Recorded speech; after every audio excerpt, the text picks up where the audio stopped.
Hey guys, welcome back to my new video, and in today's video I'm gonna be drawing an illustration that is based on a song. Hopefully I will make this into a series one day, we will see, but the basic idea of this is drawing an illustration that is based on a song where I will always, or most of the time, just pick one of my OCs and use it for the illustration since I have so many OCs and I just want to introduce them to you. So this is my another attempt after my already existing series of redrawing famous paintings with my OCs. With every illustration that is inspired by the song, it's mostly inspired either by lyrics, melody, the song title, or just basically the overall vibe that the song gives me. And as you may already know from the title and also from the nature of this video, today I'm gonna be drawing an illustration that is based on song Killer Queen by Queen. I chose this song because, it's a good song, and I also have a tattoo of Freddie Mercury on my leg, so I just need to, prove to myself that I'm able to do this since I already have like a Queen member on myself tattooed permanently. And the OC that I am gonna sacrifice for this illustration today is Charles. I have done few drawings with him, I think just 2 of them, or I did 2 drawings of Charles. One was during October 2021 or 2022, I am not sure right now. And the other one was I was just in the mood for drawing him, and that one is pretty terrible as I look at it back now. But the October one, I actually had quite lucky hand during October. As I said, I don't remember if it was 2020 or 2021, but I really like most of the entries that I did for that October, because that's the only October that I ever successfully participated in. And there is not just Charles on the illustration, there is also Harry, who is just related to Charles, as you will hear further in the video. But now, enough talking, and without further ado, let's get started. I chose Killer Queen as a song for multiple reasons, mainly because of the title Killer Queen. Because I don't know if I mentioned it, I think it's somewhere in the description of the drawings that I did with Charles, and the October entry is self-explanatory, enough. But Charles was he's dead by now, but he was a serial killer during Victorian era. So that is, Killer Queen, even though he was a man, but Killer Queen, it's kinda obvious. And the main reason why I did what I did, or what I'm doing right here, you may not see it, or maybe you can, but he was very feministic, and he was mainly murdering women, only women.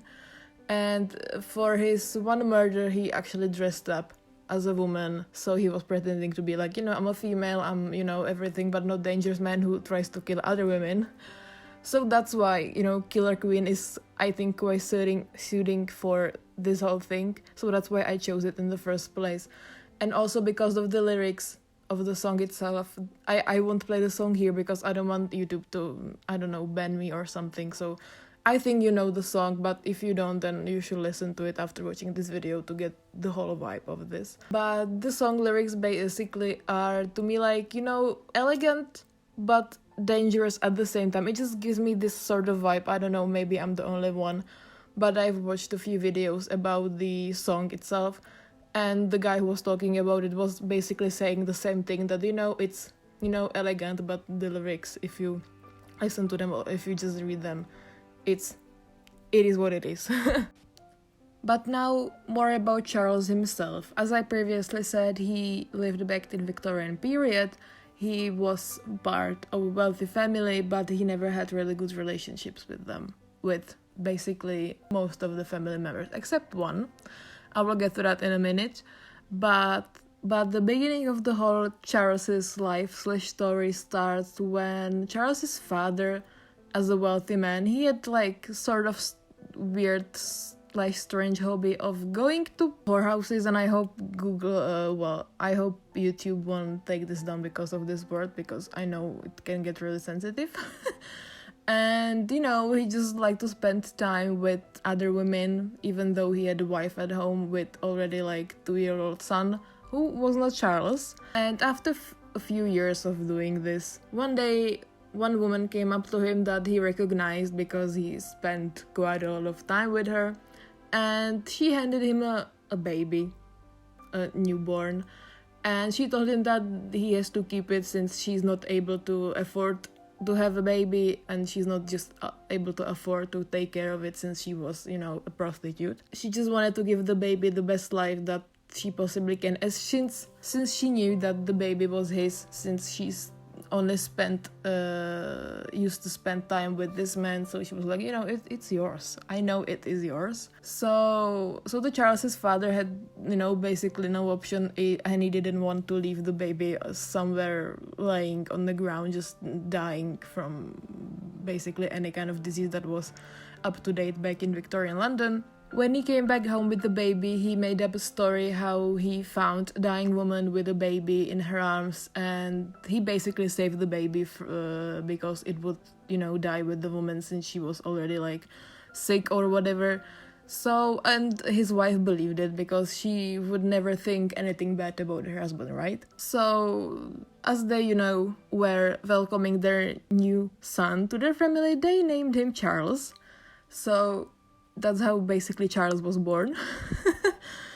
So Charles was now growing up with his older brother William, who had quite a bad impact on him as they were growing up, because everybody sort of knew that Charles was just a different child, since he wasn't really similar to anyone in the whole family, since William had like gingerish hair from his mother's side, and Charles's father had like brownish hair, and Charles had completely black, raven black hair. So, and no one else in the family ever had black hair, so they were just bullying him for it, and not just it, just because kids and people can be really cruel. They were just bullying him for no basic reason.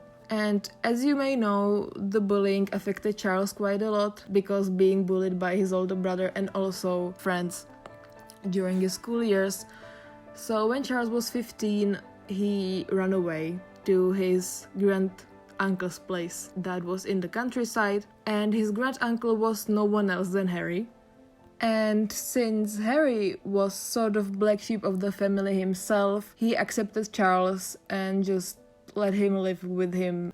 At the time, Harry was a doctor at the local hospital, and also because of that, he taught Charles a lot of the doctor stuff, because Charles had sort of a father figure in him after, running out from home. So during that time, Charles gained a lot of knowledge about all the pills and herbs and just basically doctor stuff that existed back in 19th century. As the time went, Charles grew up, and after about 15, 16, 17 years of living with Harry got an offer to work in London's hospital, which was, I would say, better paid than the job at the local hospital that he had. So him and Charles, as Charles was already in his 30s, they decided to move to London. And at that time, Harry knew that Charles wanted to do a sort of revenge on his brother, mostly on his brother, because, he was still salty about what his brother done to him back in the day when they were teenagers. But he never really thought about what Charles is going to do, never really questioned it. So he just let Charles, do whatever, since he is already adult in his 30s. So do whatever you want, it's your problem, not mine. Charles went to the manor where he grew up. He found his brother there alongside with his pregnant wife, and wouldn't you guess it, he killed them both. When Harry discovered what Charles did, he was in sort of a shock, but he wasn't really surprised. But the most important thing that happened was the murder, but also the sort of spark that Charles had during it, when he realized that, killing people is actually kind of fun. I would like to, continue in this. But the thing that he enjoyed the most was actually killing his brother's wife, who he didn't really have to kill, but as she was there during him killing his brother, then he sort of had to delete her from the crime scene.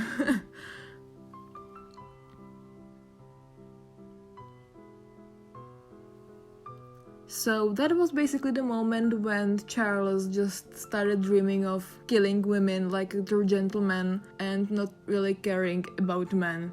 So as Charles and Harry were already in London, they had the opportunities to go to all the fancy dancing ball gatherings with other very rich, wealthy people. So Charles took the opportunity and went to the first that he could possibly find and go to. And luckily enough, he met there a girl that he really liked back during the time when he was just trying to run away from his family, so he was like 14, 15. And they started chatting and everything, but at the end, with Charles's new hobby, he killed her.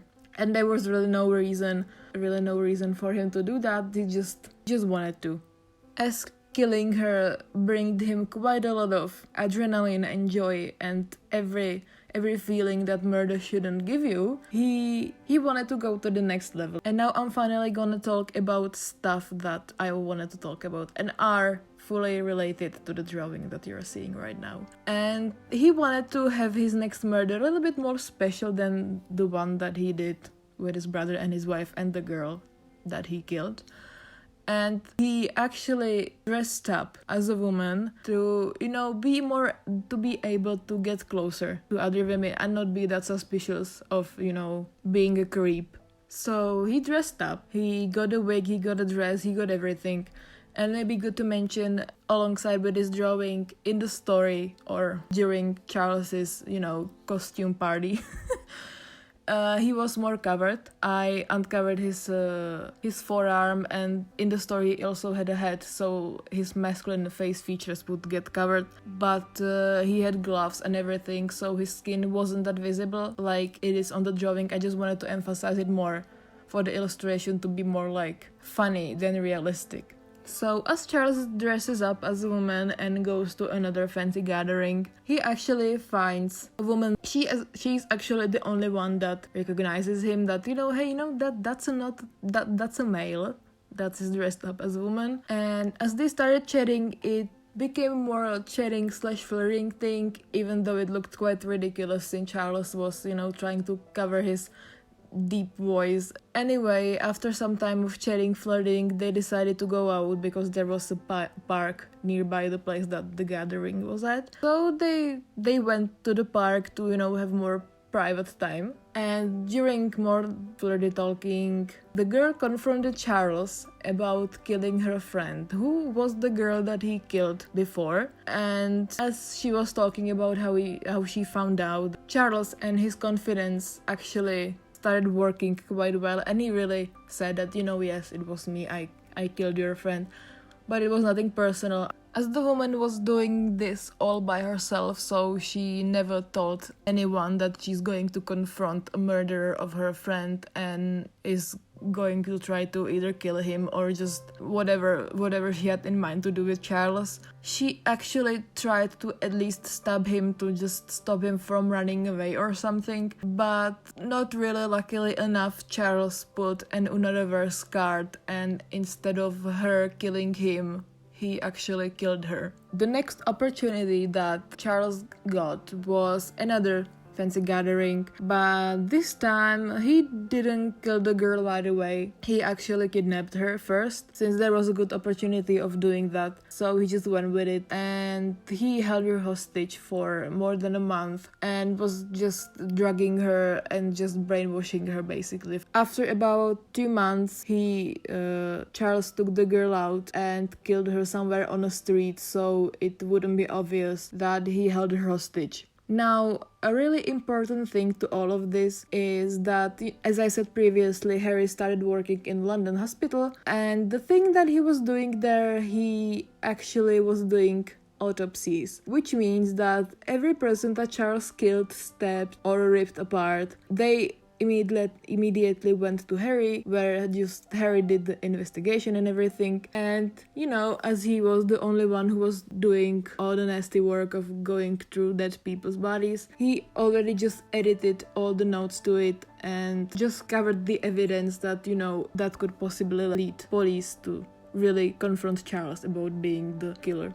After that, Charles went to another fancy gathering when he met another girl, and there is a big question mark with the girl, but let me explain. And as he was sort of in a mood, so he was like, I'm just gonna enjoy myself first, and then I'm gonna consider killing her. So after some time, when they went more to a private place and they were just about to do the stuff, he realized that the girl that he was considering a girl isn't really a girl, but taste of his own medicine in a way that it was actually a guy that was dressed as a girl. And the way of describing it, I would just say that he was a fancy prostitute. But as Charles was already quite drunk, he took a few more shots, got even more drunk, and then he just went for it. In the end, he didn't kill the guy, and he just let him go because he's a gentleman. He's only killing women. After a night when Charles hadn't committed any murder, there was fancy ball gathering, you know what I mean. And you wouldn't be surprised if I said that he met a girl there and they were like flirting a little bit. And again, Charles intended to kill her, but there was never really a good moment to do it. So obviously he didn't do it, but meet up again, since she was like, I like you, and he was just pretending to be, hey, I like you too, maybe we should meet up sometimes again. So they did another fancy gathering stuff. As they are meeting up like this for a few times, and Carlos is sort of losing the interest of killing her, since he's like, she is actually kinda okay, she's fine, I'm starting liking her. She introduces him to her parents, who are really, really very religious, and at this moment Charles is just questioning how religious parents were able to raise a girl who is just pretending to be religious in front of them, but when she's with him, she's just completely different person and more, rebellious. Way more rebellious than average Victorian woman should be. And that's basically the thing that Charles really liked about her. And after some time, the girl's parents really felt that her and Charles are becoming good friends, and they were even saying it, we like each other, we are like good friends now, we have same interests and stuff. So they invited Charles to their manor in a countryside. So Charles spent there about 2-3 months, so he had really nice and a lot of chances to get quite close to the girl he was there with. And when I say close, I mean really, really, really close. And by that, I don't mean just emotionally, but physically. As the time passes by, Charles starts catching feelings for her, even though they never officially said that they are dating, but they were like sort of a friend with benefits. And after those 2-3 months that they spent together, Charles actually started planning on proposing to her. But unfortunately, when the girl is over at his place, he finds his diary, or like a notebook where Charles has like sort of notes and some things around the murders that he committed. And as he saw her listing through all the stuff and was just being, oh my god, you are the guy who's like killing all the women, right? So unfortunately, Charles panics and he never let her explain or anything, and he just killed her on the spot, since he was scared that he would just go right away to the police and just told them that, it's this guy, this is the murderer, I found him. But in reality, if he didn't kill her, they would just talk it out and everything would be fine. She would just believe him that he wouldn't kill her or would kill anyone else ever again. But Charles just did the wrong thing. Not that all the murders before were good things. So as he attended the girl's funeral, since he just covered the whole thing up, that nobody really thought that, he was the one who killed her. So as he was attending the girl's funeral, her mother came up to him and was just, I'm so sorry, I know you were good friends. And he was like back, I know it was your daughter, you loved her, blah blah blah. But there comes the real plot twist, because as her mother came up to Charles, she also said that the girl was Charles's sister, which means that her mother is also his mother, which means that the prostitute that gave Charles to his biological father is, now got the chance and was quite lucky to marry a wealthy guy, because because back in the day when she used to be the prostitute that Charles's father spent time with, and then after she gave him Charles when he was just a newborn, she managed to find a guy who married her and he was wealthy, so you know, she moved her social status quite high and she started a family with a guy, and she was just really happy that she found Charles because she remembered who was the guy that she gave Charles to, and she recognized Charles, that you know, it is him, that's my son, you know. And the whole time she was just really happy that he's coming along with his sister before they both knew that, you know, they are brother and sister. But now, as Charles was devastated by, you know, he killed his own sister but was also in love with her, now he didn't know what to do. So as Charles was having his heart broken and he was just not feeling himself anymore, this is sort of the end of the story as it is right now. I just feel I should add more murders in the future, that he will just kill more people, but this is basically it for now. And this is also the illustration. I hope you like it because I do. It was the first big illustration I've done after quite a long inactivity of me not drawing because I was, you know, really busy with all the school stuff and everything. I was doing the portfolio that, you know, I made the whole video about, the previous video. I really encourage you to watch it because it's quite nice. So yeah, I hope you enjoyed this video as much as I did. I hope you're not overwhelmed by all the information that I gave to you, and I also hope that you will consider a subscribe, maybe a like or a comment, maybe what songs you would like me to do next. I have some of my own that I will definitely do in the future, but you should comment some of your favorite songs that I will take into a consideration for this another YouTube series. So once again, thank you so much for watching. Hope you enjoyed this video, hope you like the illustration, and consider subscribing, liking and commenting, and I will see you next time. Bye!